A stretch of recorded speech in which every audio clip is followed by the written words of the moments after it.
Hello, everybody, and welcome back to Inside the Force. Dave Cottingham here with Casey Cooley. Hello, everybody.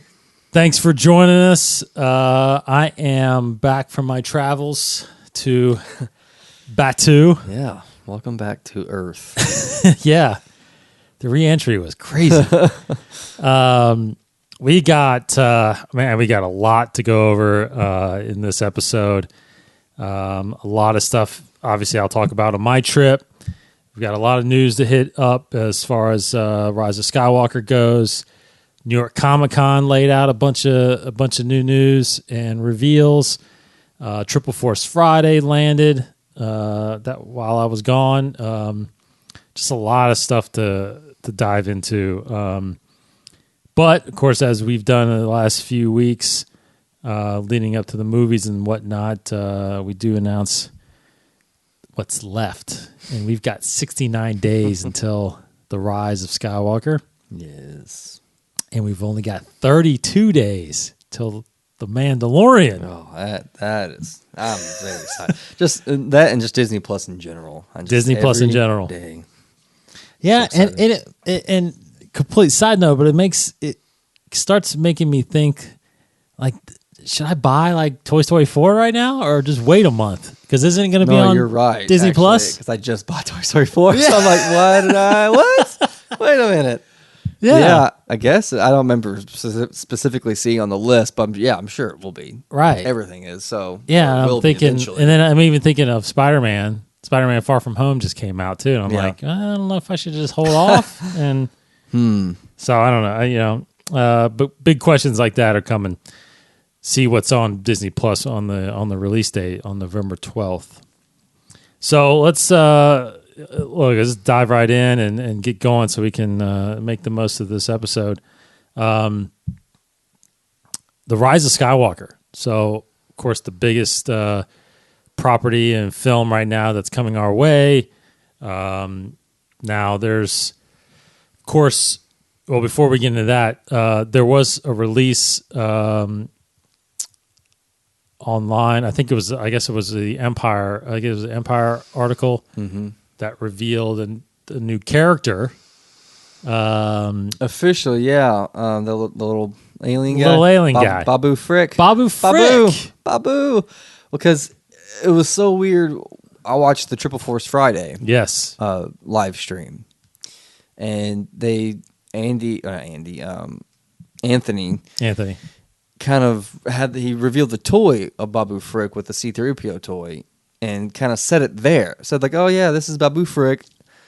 And all we know is that he's a droid builder or whatever. And he said it so matter of fact as if like it was already public knowledge. So I was very confused. I'm like, I've never heard of this guy. Who is this little guy? Oh, yeah. And then suddenly this article comes out and talks about Babu Frick and we get the still from the film. Yes. How it looks. Yeah, he's a tiny little droid builder. There's a little synopsis here.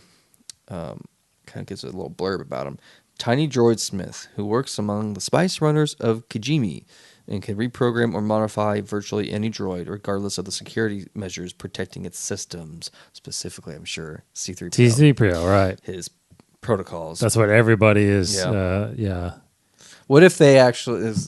Because I just thought this tangent, but remember that random trivia thing of Star Wars that came out talking about C-3PO's protocol about how he automatically has to shut down whenever someone mentions whatever. What was it like? Mentions, it was mentions Darth Vader, right? Or Anakin? Just the old days.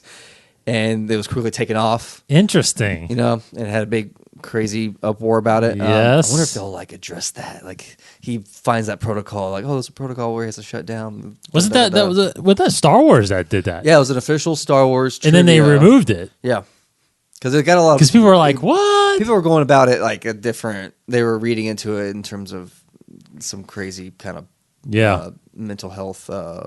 PTSD or something like that. They were claiming. I don't know. I haven't got it started. I think someone trolled it, and then someone backlashed that troll, and then just a lot of drama happened, and then they just took it away. Just like, let's just not deal with it. That's right. So I remember that. But yeah, that was crazy. Interesting. Yeah, it's just I wonder if they'll address something like that. It'd be interesting. So Babu Frick is coming. I anticipated him having a very obviously small cameo. Yeah, but not a real major character. But we'll see. So that was revealed. There were some new character posters that have kind of come out in marketing a little bit. There was like the Resistance side, which had Rey and Poe and Finn, and you had Kylo and her and his couple Knights of Ren, and you had one that had 3PO and the droids and Chewbacca on it or whatever. So cool character posters that came out for that. Now, the big rumor, the big news, I guess, that's been dropping just the last few days is the date of the new trailer. Right. So what you're reading, as well as we're probably reading, is October 21st. Mm-hmm. Looks like it's going to be the debut, and of course, Monday Night Football is that. It's Monday night, and Monday Night Football, and ABC owns by Disney, and all that stuff. So it all works together. Makes you tune into the game in a way. You boost some ratings. Yeah. But so I guess it's happened like that the last few movies. Mm-hmm. Release of the trailer, tickets go on sale right then, and the internet shuts down and all this stuff. Yeah. So, I mean, I watch Monday Night Football, so I'll definitely be tuning in. But I'm not so worried about tickets this time because I think I got a reservation that I've got. Yeah. I'm going to double check and make sure next week. Like we've got, at least. Oh, that's opening day, right? Yeah, no. So. I got 2 showings, I think, locked in. Okay. So I think I'm good. I don't think I have to worry about it this year. Like I worry about it. Neither do you. Okay. But we'll see. Yeah. I might go ahead and get them just in case. Yeah, that's what I was thinking. Like I was already prepping. And you can return them. Yeah, I was already warning my wife. Like, okay, just so you know, this is happening Monday. Yes. This Monday. And I'm gonna have to buy some tickets probably. So October 21st. We'll see. We talked about it last episode. That rumor was this thing is going to be about 2.5, or actually 2 minutes 15 seconds, 2 minutes 16 seconds. We'll see, but this is the final trailer apparently that they're going to be putting out. Of course, there'll be some TV spots here and there, but and I remember, I think we actually listened to our last episode to refresh my memory of what we talked about, but we didn't really talk about this. But you had talked about like after this trailer, like I'm not going to watch any TV spots. I remember, and I remember. Do you remember? I think it wasn't until the TV spot for The Last Jedi that we saw Rey with Kylo's lightsaber. Yeah, it was one of those. And I stood away from it for a long time. Yes. I think I was spoiled. I think I saw an image somewhere. Yeah. But yeah. But people talked about it. And yeah. But again, that turned out to be not such a big deal, right? I mean, it's people are like, oh, freaking out. That's why I think the whole Dark Rey thing, it's the same thing. Right. It's like we have to learn from our mistakes. Watching these trailers. Yeah. Like they can't just say, oh, yeah, this is a big deal now. It's like, oh, this is going to happen. This is going to happen. Yeah. Not quite. It's not going to go the way you think. So, So look for that. I don't know. I don't really, there's not really much to say about the trailer besides until we see it, that I just don't think there's going to be, I think we'll hear a little bit more dialogue, but I still don't think we'll have any idea really what the heck is going on in this movie. Yeah, the trailers have consistently been pretty good at hiding, the story. I feel like. I mean, we always feel like we get pretty decent at finding some beats and finding some moments, but when we do our speculation episode, but yeah, these trailers are pretty good. Mm-hmm. Very good. Some news that dropped too when we were after our last episode that I don't know how much we can get too much into it, but the name Kevin Feige has popped up. Yeah, in the Star Wars world. Mm-hmm. Surprising to you? I haven't really read much more than that. The reveal Star name, Wars hasn't even, or Lucasfilm hasn't officially put it out there, right? That's actually correct. It's been very reputable trades that have kind of said it that Kevin Feige is going to be developing a Star Wars movie. I think only really a Star Wars film, a future Star Wars film. Mentions one that he's producing with Kathleen Kennedy, doing a Star Wars movie. Whether it's theatrical or Disney Plus, that wasn't clear, but Yeah, I mean, it sounds cool at the get go because it's like, oh, I love Marvel movies. I'm probably going to love this. But I don't know. I'm just trying to think deeper, trying to assess it and be like, is it's almost like saying Kevin Feige letting him be involved with the Star Wars movie kind of cements how Star Wars movies are going to be produced henceforth in a way, and meaning Star Wars movies might feel like more like Marvel movies from here on out. And yeah, they are similar in just like how much fun you have watching the movie and kind of the adventure of it and the epic scale of it. But I don't know. It's like, to me, there is a distinction that I can't quite pinpoint of a Star Wars movie and a Marvel movie. Mm-hmm. I think there is a distinction there that this should be separate, and bringing Kevin Feige into it, I don't know, kind of in a way maybe makes it something to, I don't know. I'm just speculating. I'm not really forming an opinion of it yet. I'm just trying to hold it close to the chest and my emotions and trying to figure out if this is a good move or not. There's been a lot of rumors. Cody, who's one of our contributors to the show, has told me that there's a lot of rumors apparently out there with Kevin Feige potentially taking over Lucasfilm, this kind of stuff. So there's a lot of speculation about what this could potentially mean to Lucasfilm as a whole. But who knows? Wow, Could be a big deal. I mean, he would have to completely walk away from the MCU. Pretty much. There's no way he can run both. Yeah. So that's interesting. I mean, I think if he walked away from Marvel, he could definitely do it. But again, I don't know if that would be a good thing. I don't know is either. Just pure speculation, but I don't know. I'm not sure if that's well, because there has been there has been a lot of talk about whether or not that president of Lucasfilm, that position, should be a creative person, even though Kathleen is a producer and is creative. I mean, she's responsible for some of the biggest movies in the history of filmmaking, but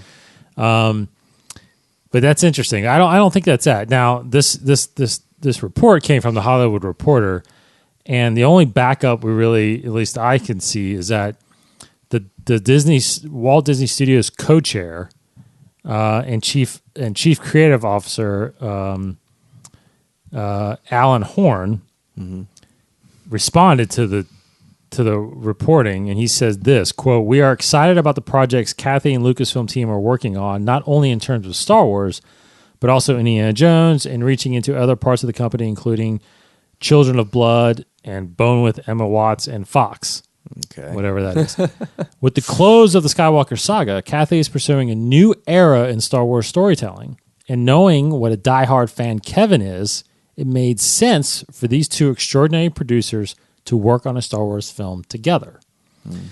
So again, it's in the early stages of development, I'm sure. So who knows what could happen, but this is purely, there's no official announcement from Lucasfilm and all this stuff. So you're right. It could be that they're talking about it and maybe I don't know, maybe we'll hear something. I wouldn't think we would hear anything before Celebration possibly. So maybe. But yeah, I think I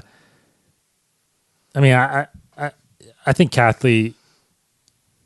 Look, until for some reason Star Wars just starts completely tanking. I mean, it's and the thing about it is like the whole Disney Plus thing, like that's not on Kathleen, that's on Iger, right? So how well Disney Plus does is not really her fault or not, but it's really Rise of Skywalker is going to be huge for the status of the films going forward. I think that The Mandalorian obviously will, even though, because that's the thing too, is Mandalorian could be extremely popular, but that doesn't mean Disney Plus is going to be a success. Right. Because I don't know if there's enough Star Wars fans that'll just do Disney Plus without it. You know what I mean? But it depends on what hopefully it goes well, because we want these things like Obi-Wan and Cassian and all these whatever stuff they're going to be putting on there. But I am still, personally, I am still going to be wanting more Star Wars films. Yes. And not just every 3 years. I mean, yeah. And I think it's possible someone like Feige, if he did take over, like I think he could figure out a way to make them more often and maybe have that storytelling weave through that And we had talked about that kind of world building with the Yes. films Yes. with stories and not just trilogies or continuations of trilogies. That's each one kind of just tells a story out as it goes. I think that might have actually been some of the speculation going on online, where it's like Feige there's a lot of material where he could play with making a connected universe with the Underworld and Han Solo, Yeah, Obi-Wan, Maul, all these characters in this time period. I think all the pieces are there, and Feige would be a good person to kind of orchestrate how they all can connect and play with each other. So that would be cool. And I remember, Solo coming out, people were already kind of making connections to how it feels more like a Marvel movie. There's the comedy, just the way kind of the story unfolded. But I still like Solo, so that doesn't necessarily mean I won't like Feige coming into Star Wars. So who knows? I don't know. So many possibilities. Right. So obviously, we'll talk more about that as that comes about, if ever. Yeah. Next time, because Feige just laid out Phase 4, which is a massive undertaking. So he's got his.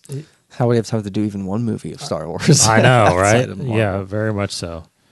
Although it's interesting because you pretty much. I wonder how far in advance he's like. You think he's got all of his work done I already? think 4 is laid out. Yeah. Phase 4. So he's got some time. There's already, I think there's already talks that those things that are going to pop up in Phase 5, like you get X-Men and Fantastic Four, and Nova. Blade is Phase 5. Blade is later. Yeah. So anyway, he's probably got a lot of Black Panther 2 has been announced. Does he have is he 3 years ahead? Like he's looking 3 or 5 years ahead already? Because I think a lot of the films, he's got those outlines, I feel like, and then the filmmakers have to follow certain things. So he doesn't really have to involve himself in a way. So this is not a Marvel show. This is a Star Wars show. So next bit of news I thought was really cool. They've announced who is going. Now this is official. Who is going to be directing the Obi-Wan series? And that is Deborah Cho, who has been involved, I think, on the didn't he? I'm trying to find. She directed The Mandalorian. Yes, and even when she was announced in Mandalorian, I'm pretty sure people were already excited about her because she had done Jessica Jones. Correct. So that's, to me, I don't know if she's done anything else outside of that. That was kind of like a big deal in the television world. But Jessica Jones, and then Mandalorian, and now Obi-Wan. Yep.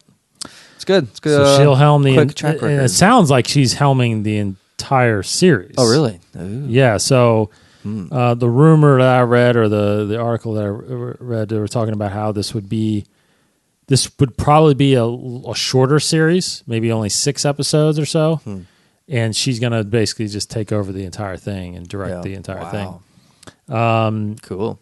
So, and here again, Lucasfilm president stated, Kathleen said, we really wanted to select a director who is able to explore both the quiet determination and the rich mystique of Obi-Wan in a way that folds seamlessly into the Star Wars saga. Based on her phenomenal work developing our characters in The Mandalorian, I'm absolutely confident Deborah is the right director to tell this story. So it sounds like she is the director of the entire series. Because you think about it, a lot of the entire series, I feel like, is stemming from what was the movie script, right? They took the movie script that was probably and just quite possibly expanded it into probably 5-6 episodes. And then this is interesting. It says the series will be written by Hossein Anami. He wrote The Alienist and Drive. Wow. Cho, Anami, and McGregor will serve as executive producers alongside Kennedy. Tracy Seward, who worked on The Queen, and John Swartz, who worked on Rogue One. And then Jason McGatlin, Lucasfilm's executive VP, will serve as co-producer. So So McGregor's got that EP credit, which means he's gonna have his say for sure. But it doesn't sound like he's gonna be directing. That's right. That's the rumor. Probably got the EP credit instead, so he's probably got a lot of hand in the storyline. But she's gonna be directing, so that's makes you. I mean, I'm pumped to see her episode of The Mandalorian for sure. Yeah. On how that's gonna go. Triple Force Friday. Yeah. Just looking here at your Rey toy. Yes. So I was actually at Disney. That was my last day. I didn't get a chance to actually get out and see anything or find anything. I didn't see anything kind of what I was doing. When I got back, though, I went to the Disney store on Sunday, I think, and saw that Rey figure there. I thought that was pretty cool. It comes with Dio. Yeah. Little guy. But it's I like the box. Usually the box here is a block, but that's got a white box on it. Mm-hmm. Now, did you see that the new Black series, they have this carbonized series where I think it was The Mandalorian and I think it was a Sith Trooper from Rise, and I think it was, I can't remember, and maybe it was... Don't look it up. Was it Second Sister? Is it Second Sister? That's from Fallen Order? Yeah. There's two sister Inquisitors. Yeah, Second Sister's one of them. There's the big one. That's, the big one. That's Ninth Yeah, Sister. Ninth Sister. Yeah. So anyway, the figure comes with like coated in like some kind of nice, I don't know, vinyl, or I don't know. It's not vinyl, but it's something that's like coated in. It really stands out. I mean, the carbonized Mandalorian figure looks fantastic. Now, apparently they only came out with like one of our listeners told me that they ran to Target, and I think each Target only got 2 of them or something like that. Yeah. And he found one and grabbed it, like sent me a picture. Yeah, there's a Mandalorian. Yeah, like that is eBay incredible. Right now. Yeah, it's pretty sweet. Oh, it's expensive as hell, I'm sure, but yeah, I think Carbonized graphite. Yeah. Yeah, so he got it. He had it in hand. Oh, jeez. So Corey out there listening, Corey Johnson, and got this thing. There's the Sith Trooper, yeah. Which is awesome. Anyway, so good stuff out there. There's a First Order Jet Trooper. This is one of them. So, yeah, the Second Sister, Inquisitor, Sith Trooper, First Order Jet Trooper, and Mandalorian. Yeah, that's what it was. So those kind of the carbonite figures. So those are the special ones. I actually might try to get my hands on some of those, but those are really cool figures that came out. Mm-hmm. Of course, there's a whole slew of new Lego sets, whole slew of Funko Pops that came out. But as far as footage, the new trailer for Fallen Order dropped. Right, that's right. Did you see that? I did. Yeah, it aired during the live more of a stream. gameplay trailer, but what'd you think? Yeah, it has a mixed kind of thing. It was good. Honestly, that didn't overwhelm me. Didn't get me more excited. I'm still pretty excited about it, but yeah, I mean, it was an okay trailer. Yeah, yeah, it was a little more discussion about the Jedi, a little bit, you know. Yeah. Do. I feel like you do. I feel like we're gonna be. I think in this game, I think just going to be a ton. I think it's fully about the Jedi. I mean, I think it's about that whole side. I mean, there's one poster. I don't know if it was new or not that was released, or at least I saw it over the Force Friday weekend. But I can't remember her name. The former Jedi Knight that he partners with. Yes, is it Sarah? Oh my gosh, something like that. Sarah? It's close. I think it's maybe it's like a Star Warsy twang to it, but she's holding a holocron, a Jedi holocron in the poster. So it's just, I mean, the name of it, that, and some of the images we've been seeing, the Art of book where it has him in the it looks like I forgot, it was like a certain temple. It's just like, yeah, it's gonna be just. I'm anticipating, I'm kind of hyping myself up to thinking it's going to have some major ramifications of the Jedi Order and what we understand of the Force. be really cool if it's somehow a tie that you can kind of take some nuggets to Rise of Skywalker with it. Just may give you a clue about how Palpatine's gonna be using the Force, like what the capabilities of the Force that could somehow explain how Palpatine comes back. I don't know, something like that possibly. I'm very excited about it, and just finally getting a somewhat of an open world game with Star Wars is just mind blowing. Yes, mind blowing. And it's still not sure. Can't remember reading anywhere if it says how long the gameplay will be, like the main storyline will be. But yeah, I haven't seen it yet. I don't enough. know. I haven't seen it yet. I don't know. Yeah, so I thought it was no. Yeah, I just think we're definitely diving more into the Jedi side for sure. Like it's less about the Empire, less about probably Rebels. the Rebels. I don't think there is really. Saw Gerrera wasn't in this trailer. That's right, but he is in it. He's in it.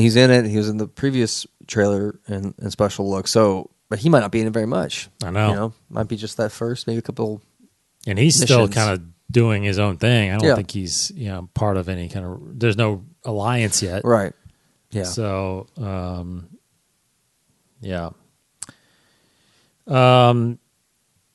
So on top of that, obviously that comes out November 15th. So we're 30 plus days for that. Yeah.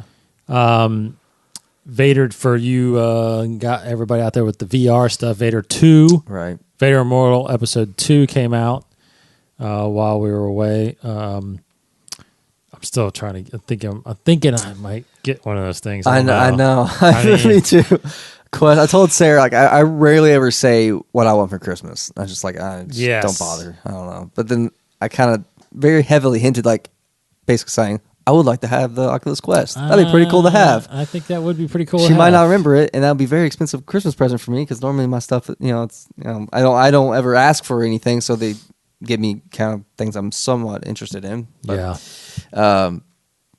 yeah, that would be awesome to have. Yeah, totally. Quest, I'll be just swarming with like playing Vader Immortal, playing Fallen Order, watching Mandalorian, and reeling about what I just saw with Rise of Skywalker. If I get this over Christmas, so it's like there's just so much stuff. I know.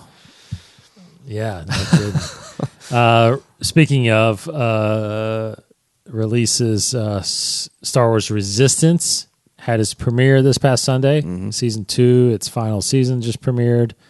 I don't think you got a chance to watch it. I totally forgot about it, honestly. I watched it. Yeah, I won't go too much into it. Look, I'm going to watch it. This, wasn't a lot of the groundbreaking. Same kind of stuff. Totally. Yeah. We catch up with the Colossus. Yeah. You kind of get an advancement of what Tam's situation is, the First Order trying to get information out of her, and she's upset with Kazuda, those guys. Yeah, Kaz and all those. Yeager and those guys. Yeah, and they're trying to just figure out where they're at and how to get to where they're going and stuff like that. Mm-hmm. There wasn't any. I know there was a hint that there was some show trailers and stuff with Kylo in it. And Kylo wasn't in this. Phasma was. But anyway, so yeah, there's it definitely it kind of tells you a little bit of the timeline because we know it's after the Force Awakens because Hux did his whole thing and the Hassian Prime has been destroyed. Mm-hmm. But because of Phasma still standing there, like the whole thing with The Last Jedi technically hasn't happened yet. At least the battle with Finn and all that stuff, right? Because she apparently dies. I mean, we don't know, I guess, 100%. Who are you talking about? Phasma. Oh, right, yeah. So, because, I mean, what is it? What was it determined? Was it determined that the course of The Force Awakens and The Last Jedi was like a week? Maybe? Maybe, yeah. Something like that? Or maybe. 5 days or something like that? It wasn't... I need to honestly watch Last Jedi again because I feel like more days passed than what the story kind of communicates. Because I think it's only 3 to 5 days at most. Like Last Jedi, I feel like there's 2 or 3 nights pass, like 2 nights at least, where Rey's on the island. I think that we see a couple of these nights. Yeah, you're right. But you're I right. mean, you can get in the whole That's true. how long is a day kind of thing with that planning. So whatever. Right. And the day here is a day differently. Yeah, it's like a standard day. Whatever. How long? But how long were they running out of fuel? They had so many, but they only had so many hours. That's the thing. That's where it got confusing for me. Is that by the point where this one guy, I think on whoever said like we have like 7-8 hours left or whatever. Yes, and then we they're see running a couple. Fuel. I feel like we see like a whole day pass on Octo. That is true. I think. Yes, unless Octo has a very short day. I don't know. I need to watch it again to kind of make sure, but I feel like there's some inconsistency. How many nights did she stay in Octo? Yeah, that's actually a good question. Yeah, and I forgot it. They did give a timeline of how much time they had left, but you can easily say like I'm sure a day here is less, whatever. Listen, but that's interesting. So either way, let's just say it's like 3 or 4 days. So basically, where we're at in Resistance is between that time of The Last Jedi and I'm sorry, and The Force Awakens and The Last Jedi. So I'm guessing this whole season, I mean, somehow it has to probably pass The Last Jedi a little bit and get into leading up to Rise of Skywalker a little bit. Probably not because there's a whole year there, so it probably doesn't get that far. But anyway, so yeah, that's started, and that's every Sunday now at 10 p.m. on Disney Channel. I guess it's going to stay on there. I don't know for sure. I guess if it's going to stay on there once Disney Plus starts. Oh, probably. But it'll probably end up on Disney Plus eventually. Yeah. Okay, so the next big news that we'll hit before we get into my trip, New York Comic Con. Mm-hmm. New York Comic Con was this past weekend as well. And a lot of stuff that, basically the biggest thing was Lucasfilm Publishing had a big panel. Right. As far as I know, that was really the only big news that came out. Still, you know what I'm still surprised on? And I don't know anything. I thought it was going to be Comic-Con there, but we haven't heard anything about Clone Wars again. Yeah. You know what I mean? The season 7, yeah. I mean, like, we know it's February, but there's no trailer yet. Yeah. There's no art, no posters. It's like, I don't know if are they really going to truly wait till the Rise of Skywalker comes out before they talk about it? Talk about it because I thought New York Comic Con would be the place that they would drop in a trailer or do something, but they didn't do anything. So anyway, New York Comic Con books first. So what do we got on new books? Well, they talked about the Rise of Skywalker novelization. Yes. The expanded edition written by Ray Carson. And that's not dropping until like March, I think? Something like that, yeah. It's definitely next year. And then there's a junior novelization of Rise of Skywalker by Michael Cogg. Some of those kind of children's activity type books, discover what it takes to be a Jedi, use the Force kind of stuff. And there's a Clone Wars anthology, the Clone Wars anthology, which has a lot of authors, very good authors tied to it. So I'm assuming we're gonna get some short story kind of stuff, like a big fat book with short stories about the Clone Wars, which that is cool. That's exciting. Jason Fry's in there. Zoraida Cordova's in there, who I just finished her book, Crash of Fate. Yep. Finished hers last week. And then there's Dark Legends by George Mann. Really, I don't have any information about that. I can't remember if there's really much information about that book. No, all that was kind of follow-up to the myths and... Oh my gosh. What was it called? Myths and Fables? Yeah, Fables and Myths. Myths and Fables, yeah. Which I need to read that. I really want to read that. Yeah, me too. So cool about that. Also with books, we have the announcement of what the next Alphabet Squadron novel is called. It's called Shadowfall. That's right. An Alphabet Squadron novel. So it's book 2 of the trilogy. It's so funny because I'm looking at the announcement on StarWars.com and they don't have any release dates, but I know some of these do have release dates. Yeah, I know. So Alexander Freed, of course, is writing that. Darth Vader #1, so kind of a relaunch of Darth Vader with Greg Pak writing that. Yep. Darth Vader #1. Charles Soule is relaunching the Star Wars comic series, which is going to bridge the gap between episode 5 and 6. And then, at least what I have last on my list, is a new Thrawn trilogy. Yes. By Timothy Zahn. The Thrawn Ascendancy trilogy. Like, what the heck? That is very shocking and surprising.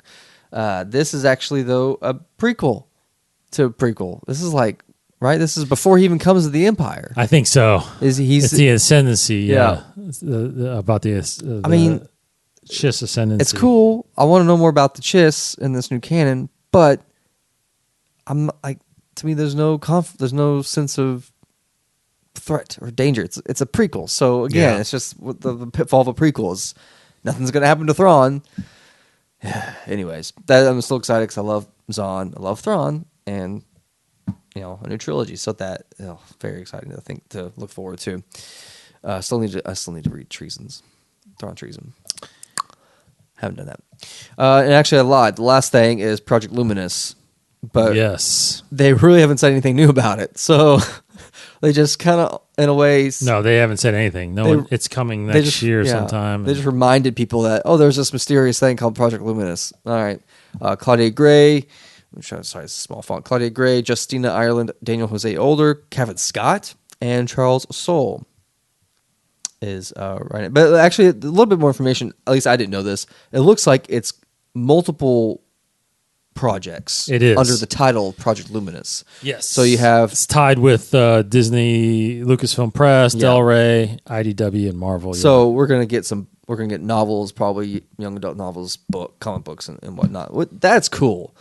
Because I just naturally assumed this is going to be one from book from a certain point of view for episode 5 or something. But we did get this line up here, which is we haven't seen that before. I don't think where it says the Force is what gives the Jedi his power.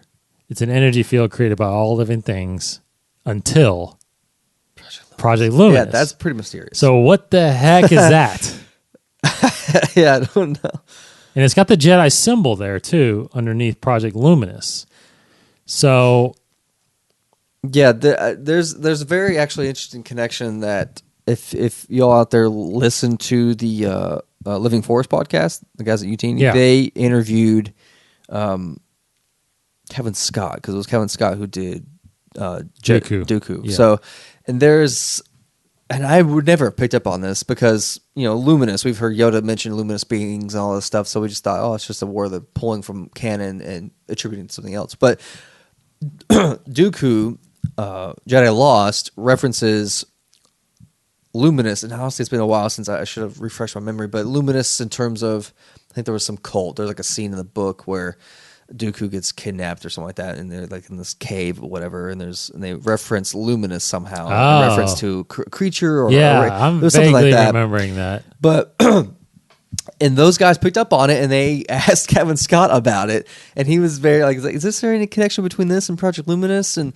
it was very much like I can't say anything. Wow, yeah, I was surprised they were even allowed to ask that question. They, I had to listen to it again, but I'm pretty sure they in a way. They uncovered some kind of connection that not just it's probably a small connection between Dooku, Jedi Lost, and Project Luminous, but meaning Project Luminous is referring to something, just something bigger than we can imagine. I guess because that phrase, that quote, it's an energy field created by all living things until Project Luminous. So this feels like it has major ramifications to the Jedi.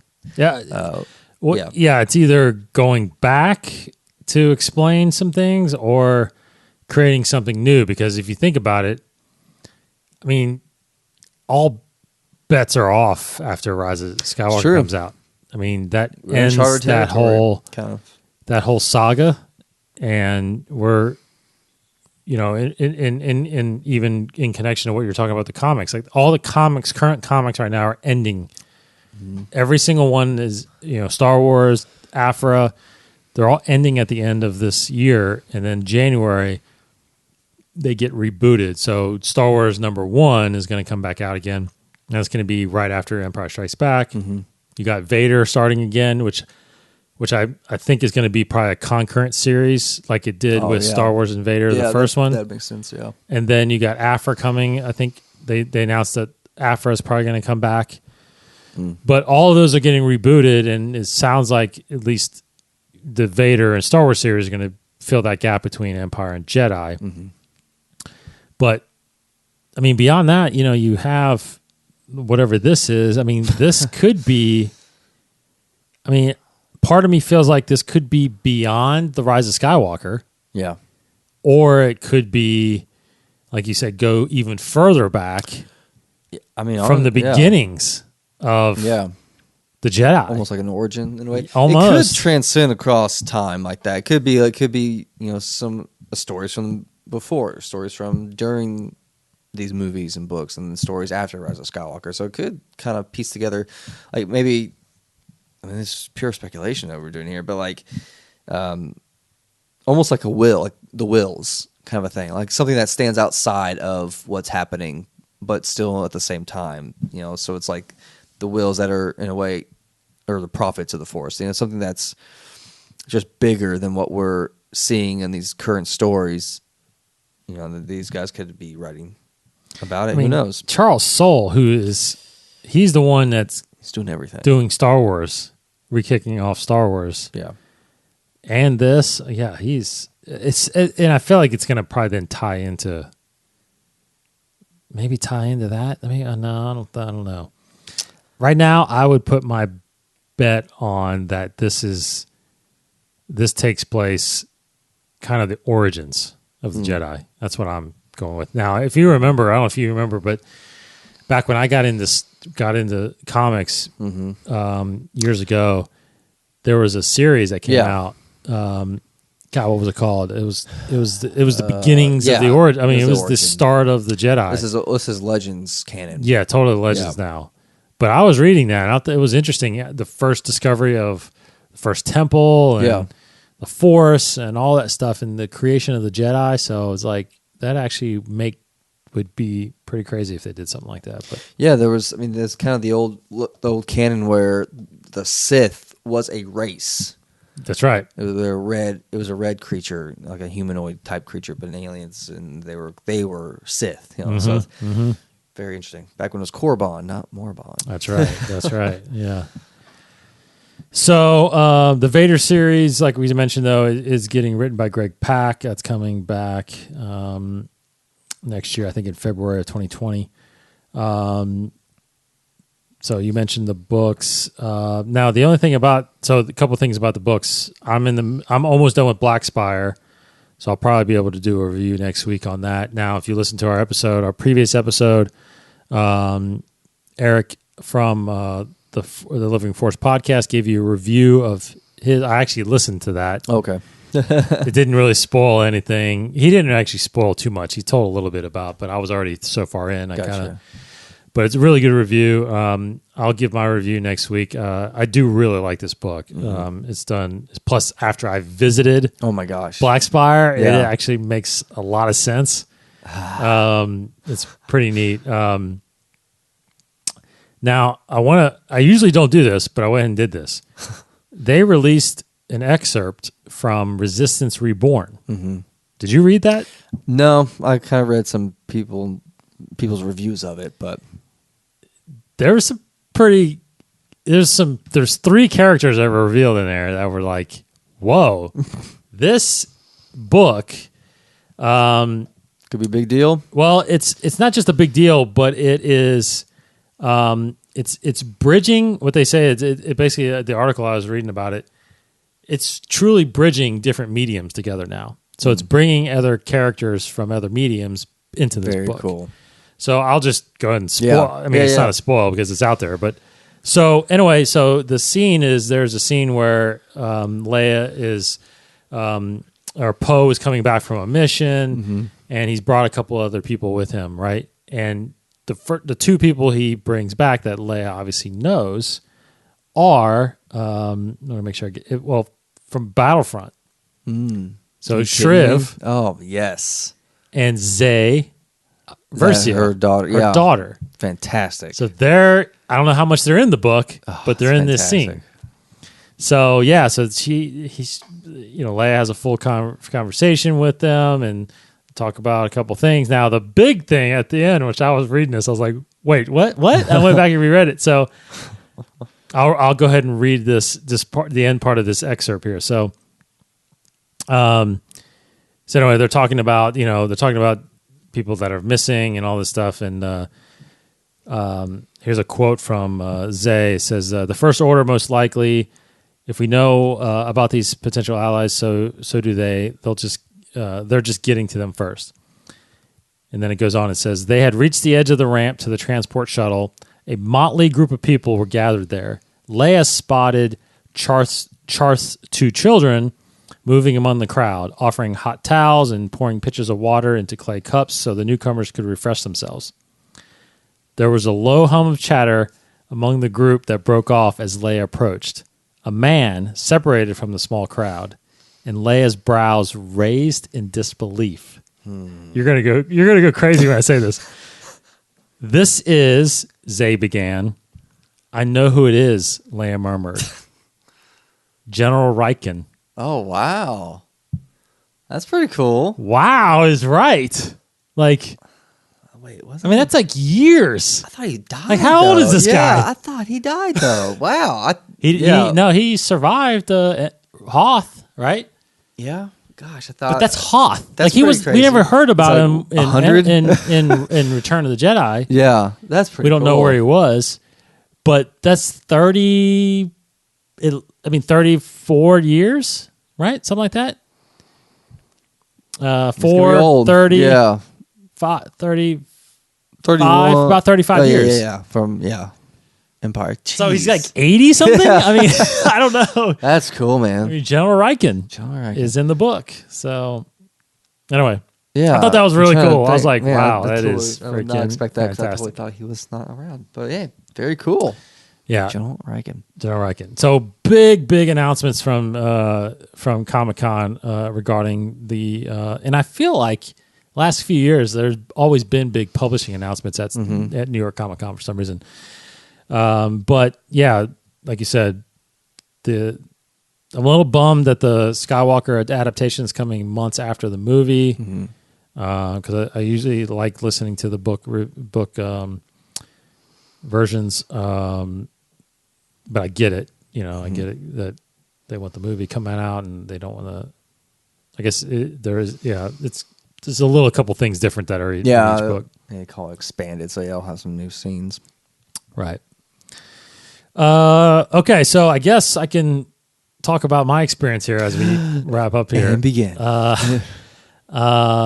Casey came over a little early and kind of messed around with my saber and my Jedi holocron that I got. So let me just talk about it a little bit. I'll just sum up first real quick in a couple sentences that, look, the bottom line is this place is unbelievable. It's breathtaking. As a Star Wars fan, you walk in and you are completely separated from the park. Like you don't even realize you're at Disney anymore. Yeah. It feels a lot wider than I think it looks. There are some condensed places, but it's easy to walk around. You're free to walk around. Now I wasn't there on a completely busy time, I don't think, because they had these kind of boarding parties, if they were too crowded, but they didn't have that. But just the way the things are structured and the way things are looks, the banners and the Arabesh all over the place, the TIE fighters sitting there, or the TIE fighters, the X-Wing sitting there, and then of course the Falcon you think about it and you're like, you just never imagined being in some place like that, right? You just never thought that would be something that we would experience in our life.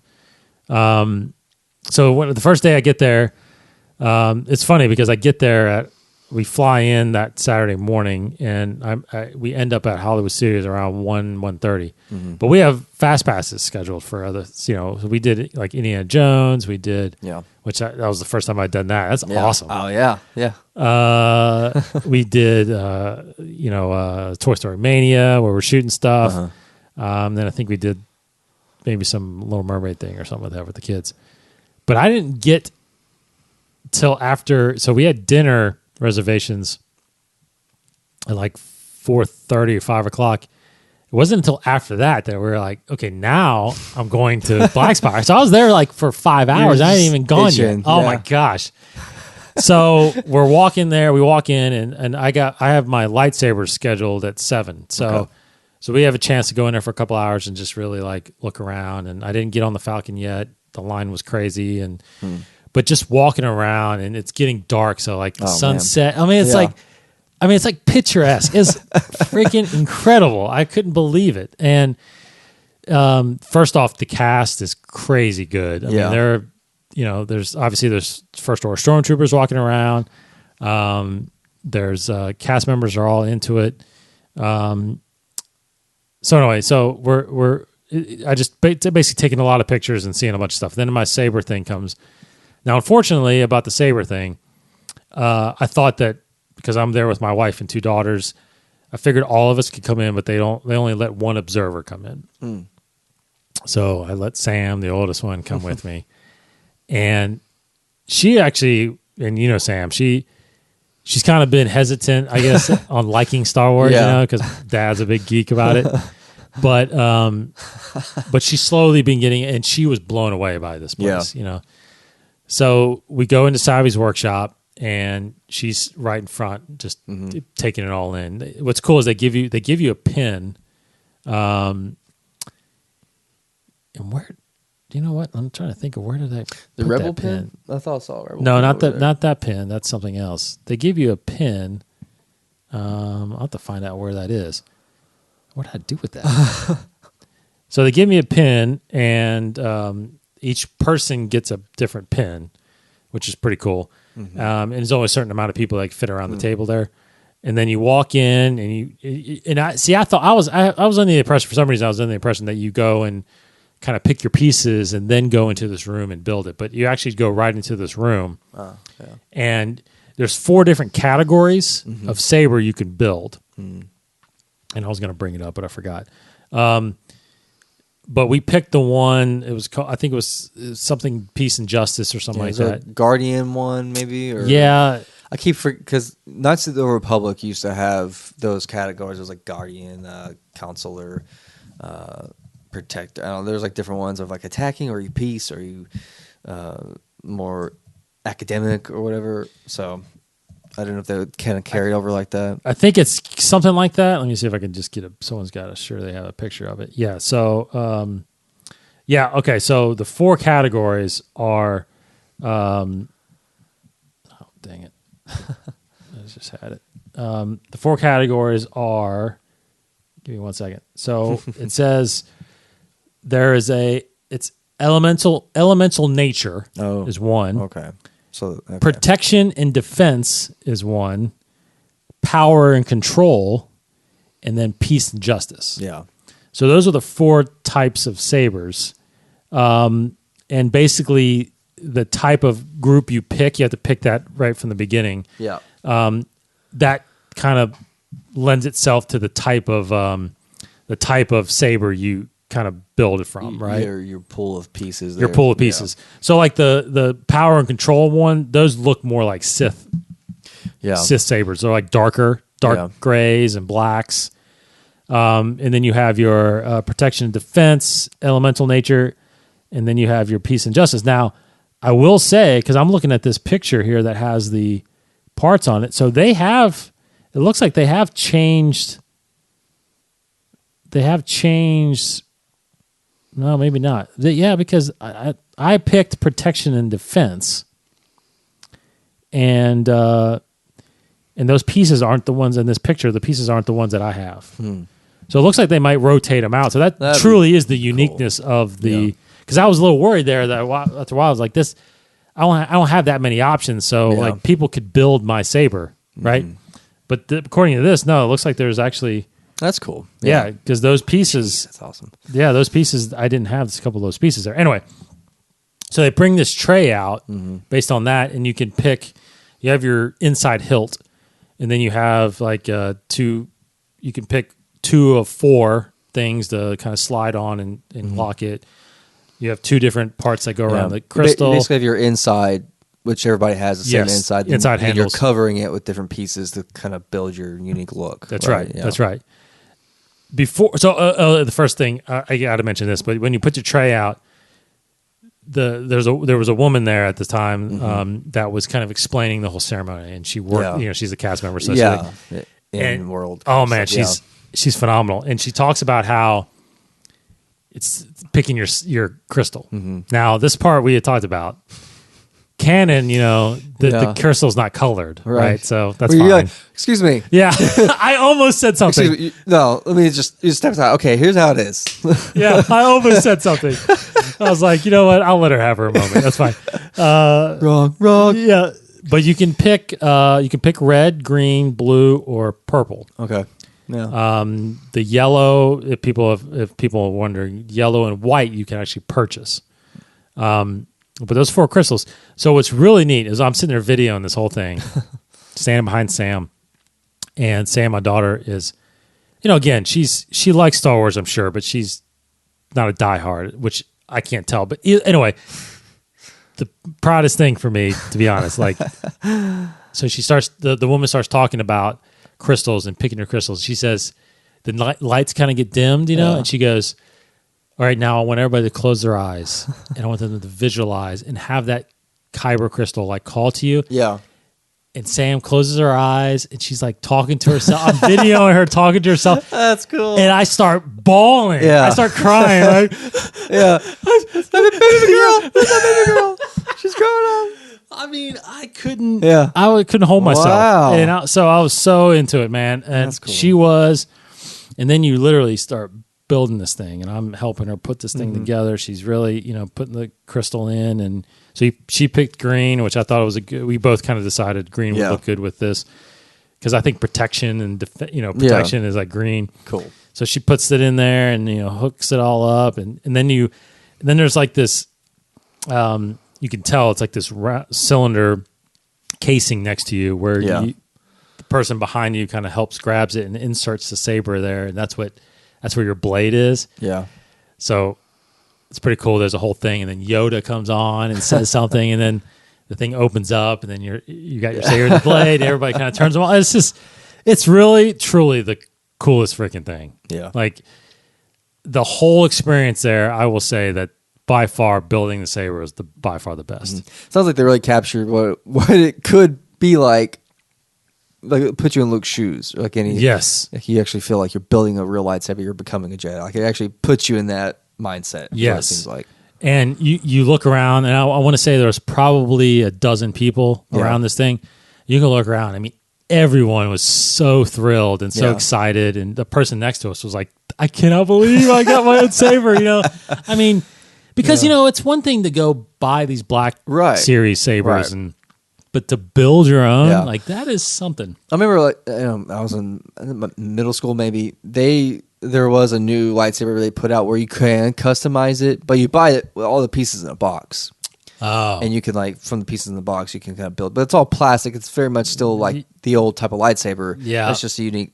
It wasn't the best, but it was cool for the time because I thought, I'm building my lightsaber and I have like a little plastic cube that's kind of like a crystal, but this just feels like I was holding it before the show. This is legit material. This is like die-cast metal or something. Yes, it's got a heft to it. It's heavy. Very heavy, and it feels like when you hold it, like I'm just holding yours. Like I feel like I feel like I'm probably going to walk around Celebration with that. Absolutely, on my belt. It comes with a little belt clip. On the hilt. And you can remove the blade easily. And cosplayers are just like, this is the best thing for cosplayers because they don't have to, find people online somewhere that kind of helps you build custom sabers. You go and you can just do this and you can make your own character. Like that's just amazing. Amazing. Yeah. So I'm stoked with it, man. I think you would have an unbelievable time doing it. So. but I wonder, like, I'm like, I got this one now, but would I do it again? I guess I don't know if I would do it again. It's the $200. I know it's like, $200. I would just do it once. Yeah, for myself, and then whenever Jake, if it's still pretty cool and Jake's of age, we'll do it for him. I don't know if I'd do it again. I guess my daughter Eliza may want to do it, so it's like maybe I'll do another one for her. Wait a little bit, yeah. But let's wait a little bit. Yeah. Anyway, so fantastic experience. So we got done with that, and we just really kind of left it there. And then I went back. A couple other times. I ran by there. I ran back one evening because I wanted to see the fireworks display, which they had for the Star Wars thing. Oh, okay. Yeah, they do a Star Wars spectacular thing.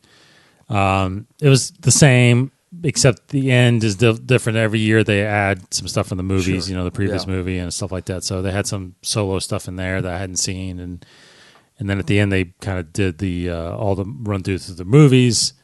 So it's really cool. I went back. The second day we spent there, which was like Tuesday, I think.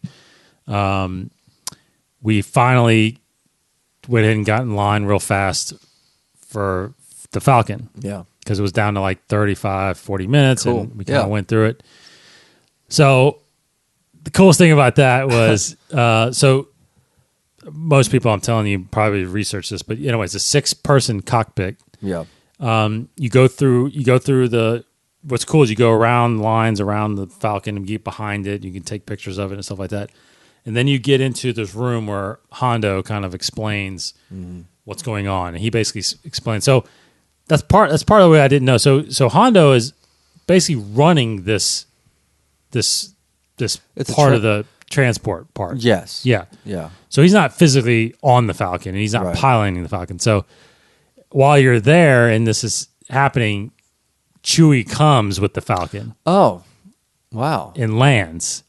And he's like, oh, just in time. You can jump in there and grab the Falcon and go on your run and then bring it back and I'll pay you for this. Are you almost stealing the Falcon from Chewie? Chewie's lending it to you, basically. Oh, wow. Okay. Yeah. And cool. But in fact, he may actually be on it. He may not be he may be in the back. Like, sure. Yeah. I don't remember. Fixing something, maybe. Fixing something, yeah. So you rush in. Your goal is to go get some coaxium, right? Okay. So you get 2 pilots, 2 gunners, 2 engineers. Now I will say, and I'm pretty sure they don't listen to the show. So when you walk in from Hondo's thing, you get in a line, and then they start grouping you in the 6, and then they hand you these cards, and it either says pilot, engineer, or they give it to you. You choose which. No, they pretty much hand it to you. You can switch if you want, but they hand it to you. So me and Sam got the pilots, which she really wanted to do. Eliza, my daughter, my 5-year-old daughter, and Brooke, my wife, got the gunners. That's great. And these 2 other people we didn't know had the engineers. And it was so fast we didn't really get to say anything to them. We just got rushed in. But while this is going on, while they're handing it to you, you're in your waiting room part is where the whole Jajaric table is. Okay, cool. Right? So you're sitting there right there. It's cool. You get pictures and all that stuff. Then you get rushed down the hallway into the... So I think there's... I want to say, I was trying to calculate. I want to say there's 2, 3... Maybe there's 4... Maybe there's 6 rooms, like cockpit rooms, at a time. So 6 teams can go. So what is that? 36 people maybe at a time. They start rushing in there. So you go in, and then Hondo one last time's on a screen. He tells you that. So you go into the cockpit, and then you buckle up, and then from that point it's kind of like Star Tours in a sense, where you're on it. It's a screen. Yeah. The 2 pilots now. The one on the right. Well, Sam was on the right. I was on the left. The one on the right controls up and down. The one on the left controls left and right. Is the dashboard kind of the same? Does it have like those 4 joystick dials that you push up? It does have those. Yeah, it does have those, but there's no like the wheel. Steering wheel. Yeah, okay. It's just a lever for left and right, and then she has a lever that goes up and down. Interesting. Okay. There's a lot of buttons. Obviously, it's the thing about it is like the first time I wrote it. It's so crazy. Like there's stuff going on, because you take off, and right away she's got to pull up, and I've got to steer past the spires, And then the coolest thing though is we get clear into space, and then they're like, all right, you get into hyperspace, and then the thing flashes, and Sam pulls the lever. It's like, yeah, it's awesome. Oh man. So then you land, and then you get behind this train, and then you're shooting these TIE fighters. So the gunners are shooting, and of course we're hitting all kinds of stuff. Like I'm running, hitting and stuff. everything you see.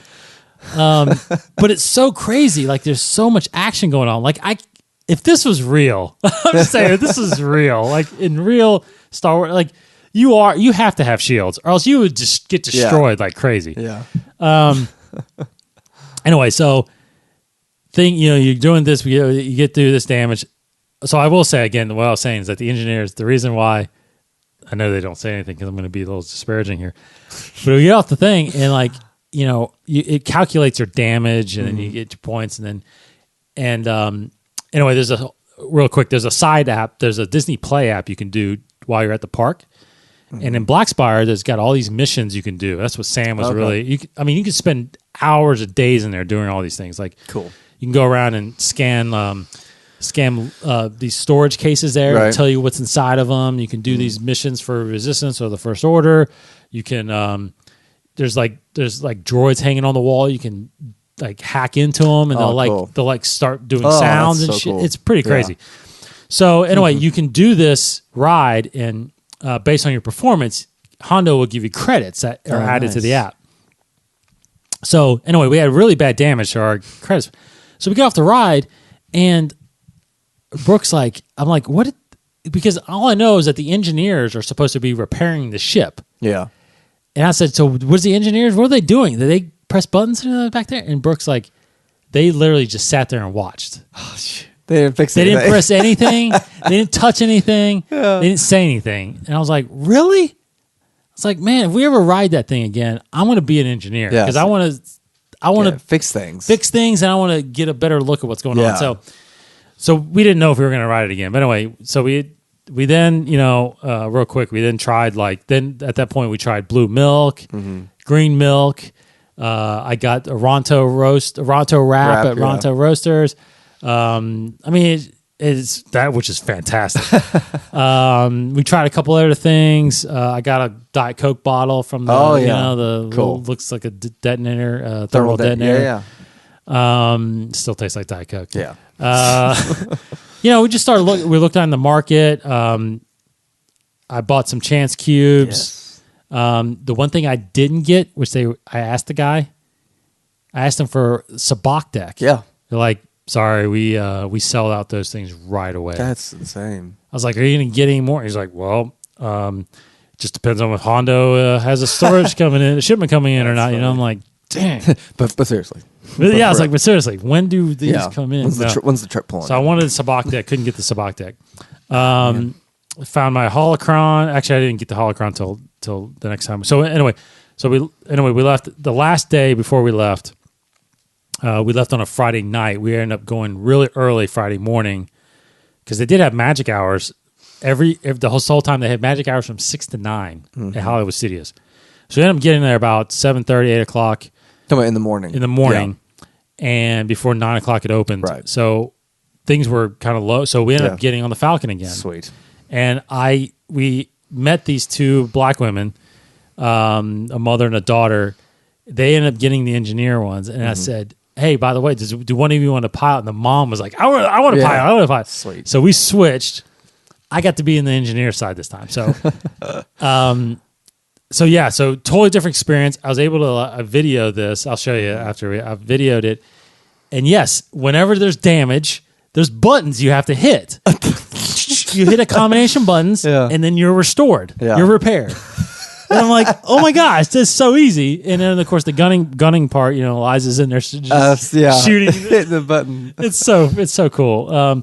But again, even from back there, the ride is so fast. There's so much going on. I mean, if you're really just paying attention to your job, it's hard to pay attention to really what's happening on the screen.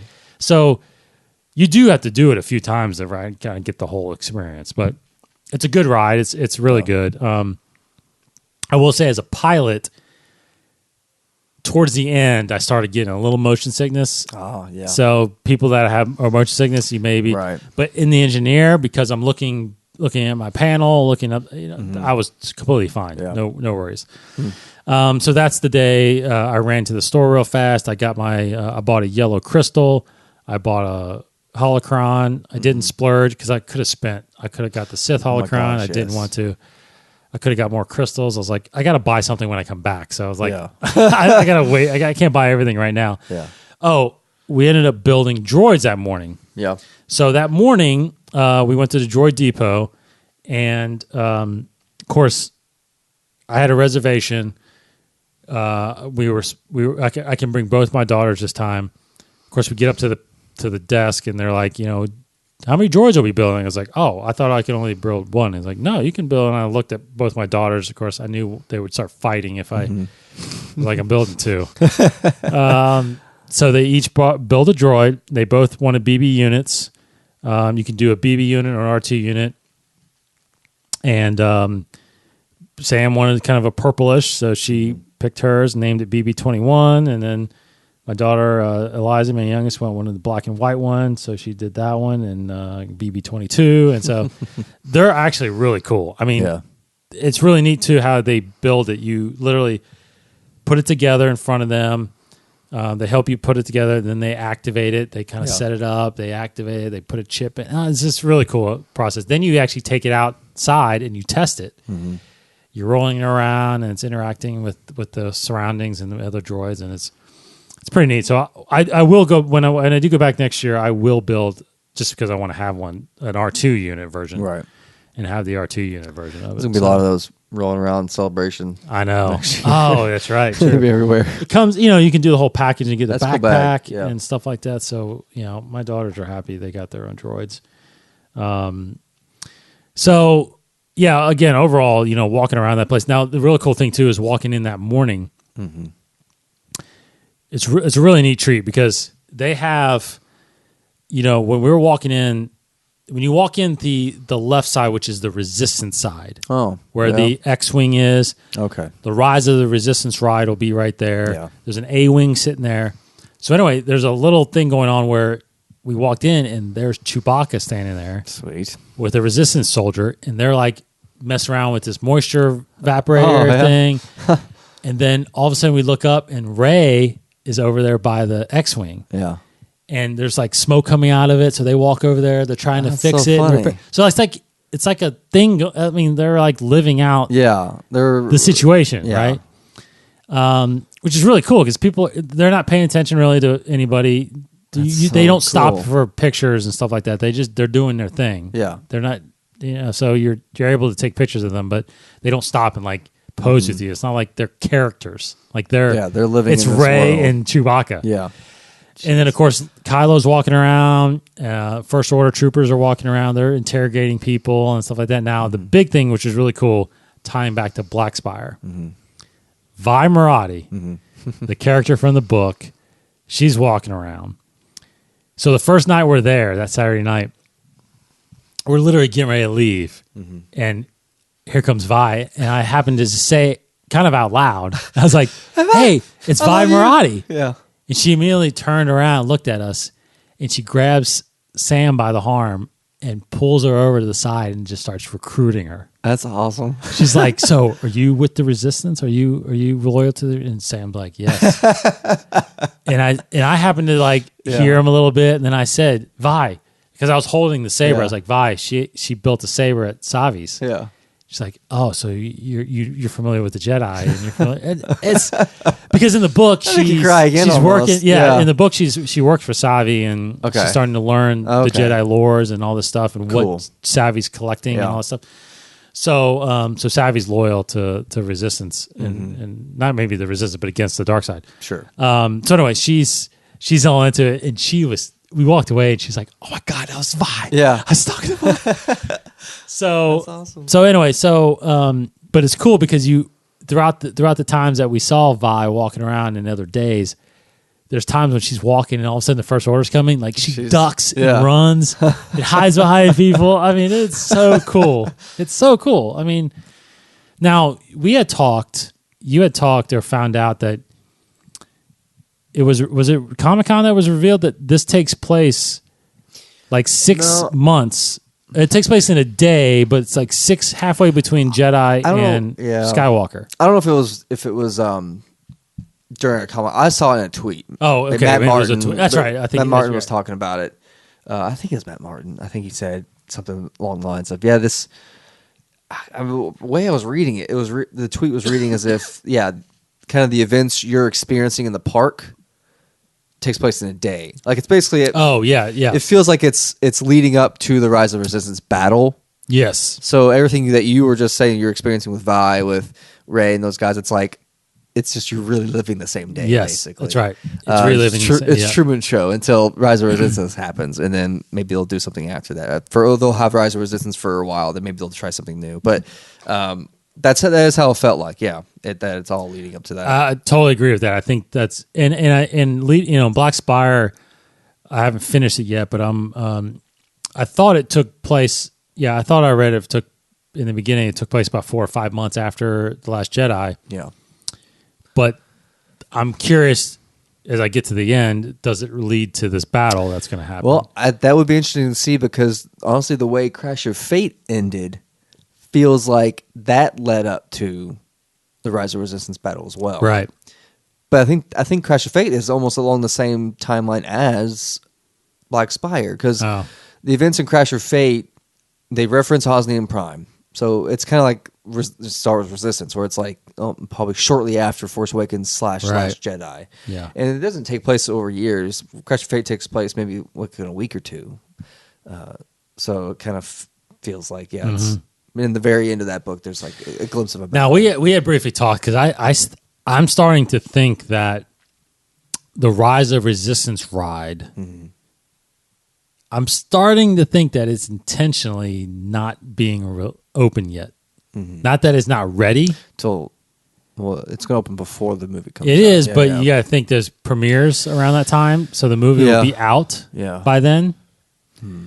Because I think it's December 8th, I think maybe when it comes out or when it opens, the ride opens, but not till January in Disneyland, right? So I think again, maybe it's not ready fully, but I want to say I think it's meant to not come out because there could be something that happens in that ride that's significant to what happens in the Rise. Not significant, but could be a possible spoiler or something. Possibly, that's in that battle. Mm-hmm. So I don't know. Maybe I could be completely off base. Give you a glimpse of some kind of backstory. At least for I mean, Rise. Kylo could say a line in there that's not, I don't know. Knights of Ren could be in it. Who knows? Yes. Who knows? But it's curious if that battle takes place, how long, or how far in between that battle and the Rise of Skywalker, because it could be 6 months. I don't know. Sure. Yeah. But I do have a feeling, I'm getting more and more sense that we will see Batu in the movie. Yeah. It feels like that. That'd be so cool. Yeah. So cool. Anyway, so obviously I could go on forever about it, but I think that was the bottom line is I mentioned this in the post in the Facebook group. I mean, if you're a fan of Star Wars, you got to go see this thing. It is phenomenal. It is breathtaking. It makes you just all those history and feelings and all that stuff coming in. It's just amazing to see how they built this thing and the detail. And even though it came up, even though it feels like it took a while for it to get there, but I mean, I'm actually amazed that the thought and the process of all these characters like Doc and Savi and Oga and Vi and all these characters, like they developed all these things to just in the last 3 or 4 years. It's like there's a lot of storytelling in that park. And of course, what they've branched out into the books and the comics, there's a lot of storytelling there that they developed over just in a short period of time, in a sense, and then they built a park around it. And it's, there's you can argue. There's people that have mentioned it, and friends of ours that have talked about it. Like, do you think they possibly missed the mark on not building like Tatooine? Sure. Or Hoth or the Death Star, and it's like, I don't know. I mean, yes, I think there possibly a whole generation, my generation, that would have really appreciated like Mos Eisley and the Cantina and stuff like that. But truly though, and I know a lot of people may not like this, but Star Wars right now is all about it's about introducing new stories, new characters, new places. So you can't build, you just can't build something that's 40 years old. You've got to me, you have to build something new. So yeah, that's good. You know what I mean? So, in that sense, I appreciate the hell out of this thing. I mean, it's new. It's a new experience, and it's something that I think will continue to grow and be popular. I think it's amazing. It really is. So anyway, more to come on that. I've got a ton of pictures and stuff like that. I'm kind of slowly getting together and releasing and stuff like that. But the blue milk is not not that good. Well, no, it's really good, but it's not the blue milk. It's not milk necessarily. Like in the movie, it's actually, it looks like milk. Yeah, the consistencies. But the consistency is a little like slushy, and now it's like it's a little thicker. It's thicker. It's like almost like a smoothie in a sense. Smoothie. Oh yeah.